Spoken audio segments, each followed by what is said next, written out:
My name is Fjalar Goud. I'm from the Netherlands. My name is actually comes from an Icelandic mythology, and we're actually Fjalar and Goud were two brothers, and they were actually two dwarfs. They were actually making like drinks for the gods, for Zeus and all those kind of guys. So I was already a bartender before I became a bartender. I actually have two companies at the moment. I have one company that's called Isaac Company, which is more creative kind of a business where we do a lot of creative things for brands. We have another company, it's called Collins Bar Systems, where we design bar systems for bars, and we do the consultancy for a lot of new entrepreneurs and bar owners.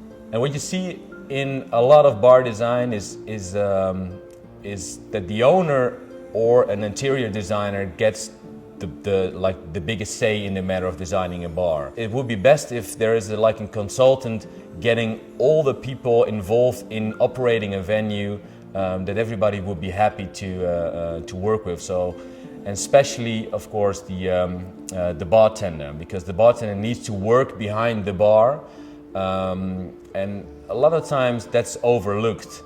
A lot of bars that don't have a lot of money to hire a consultant or have not a very experienced bartender, and they're having a problem when, in terms of speed and efficiency. One of the quickest fixes you can have is attaching speed rails onto a bar, having ice wells with a lot of ice. It's sometimes overlooked that you need about 400 grams of ice for one drink. So at the end of the night, sometimes you have venues, also very small venues, using about 100 or 200 kilograms of ice per night. So you really have to think about it. Also things that are most of the time overlooked because they're not that sexy maybe to talk about is garbage, trash, empty bottles, all those kind of little things. So those are quick wins, but it all depends on how your bar and your whole setup, your whole routing in your bar is put together to really make it on a long-term and efficient bar. Sometimes it takes quite a while to make that perfect setup, but also a lot of styles and different trends in bartending is changing and evolving, so the bar around it needs to change and evolve as well.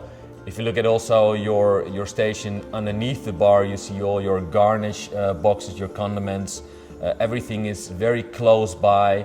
You can work within a meter or a meter and a half. You have everything that you actually really need. Behind you there's all your champagnes, wines and sodas. So everything is very thought through, I think. If you look at the routing of the bar, you see it where you enter the bar as a bartender, that's where the dishwasher is.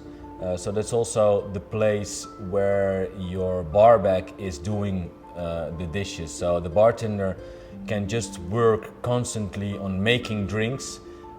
I must say, when you look at this bar, it's really overwhelming what you see. It's really like a theater to look at. And I think that's also a very important thing for a guest as well. It's like, I feel like a little bit of a kid in a candy store. I mean, you get all those things going on.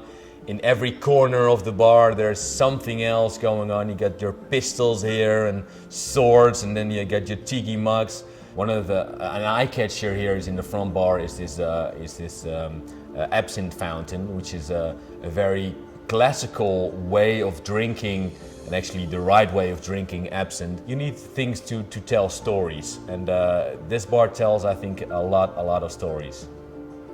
It's actually very untypical for a hotel bar to have this kind of style in a bar. So a lot of hotel bars, they really want to have that look and feel of the bar itself, where everything is very neatly done with one kind of style in one way.